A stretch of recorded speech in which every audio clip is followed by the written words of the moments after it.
If you're the parent of a quiet or reserved child, you've probably been there. That little pang of worry you get in social situations. You're wondering, how do I help them without trying to change the very essence of who they are? Well, in this explainer, we're going to explore a really powerful way to reframe shyness and nurture that quiet confidence that's already inside them. And this is the million-dollar question, isn't it? The key is not to fix shyness. We're not trying to turn an introvert into an extrovert. No way. The goal is to give them the tools they need to navigate the world confidently, just as they are. And believe it or not, it all starts with a huge shift in our own perspective. So, first things first, let's talk about this new perspective. Because before we can really help our kids, we have to stop seeing their quiet nature as some kind of flaw. It's not. It's a fundamental part of who they are. What we're really talking about is temperament. You know, it's as natural and inborn as their eye color. And here's the real game changer. Once you truly see shyness not as a problem to be solved, but as a personality trait, everything about how you parent them can change for the better. Okay, so with that new perspective in mind, let's build on it with two core beliefs. Getting this foundational mindset right is honestly the key that unlocks everything else we're going to talk about. Just look at the power of language here. It's incredible. When we say, oh, she's just shy, that label becomes this heavy box that can feel trapped in. But the reframe, she takes time to warm up, that's not a box, it's a path. See the difference? It describes a process, not a permanent state, and it gives them the space to move forward at their own pace. The second core belief is just this simple. Honor their temperament. When a child knows, truly feels that they are loved exactly as they are, it doesn't make them complacent. It does the opposite. It builds this deep foundation of safety.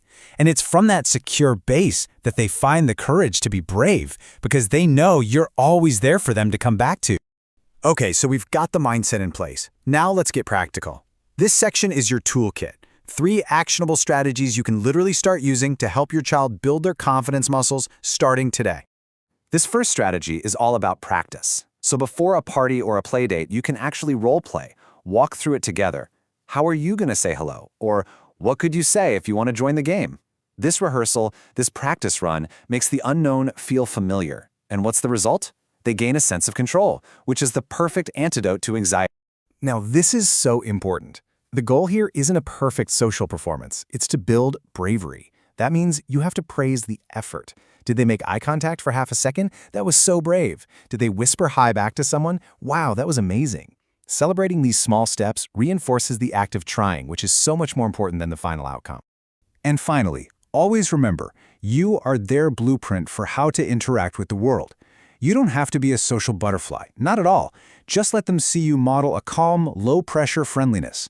A warm hello to a neighbor, a simple how are you to the cashier. These tiny little moments show them that, hey, social connection can actually be easy and safe. So let's talk about the lasting impact of all this. Because this is about way more than just getting through the next birthday party. When you put this mindset and these strategies together, you're building a foundation of self-esteem that is going to support them for the rest of their lives.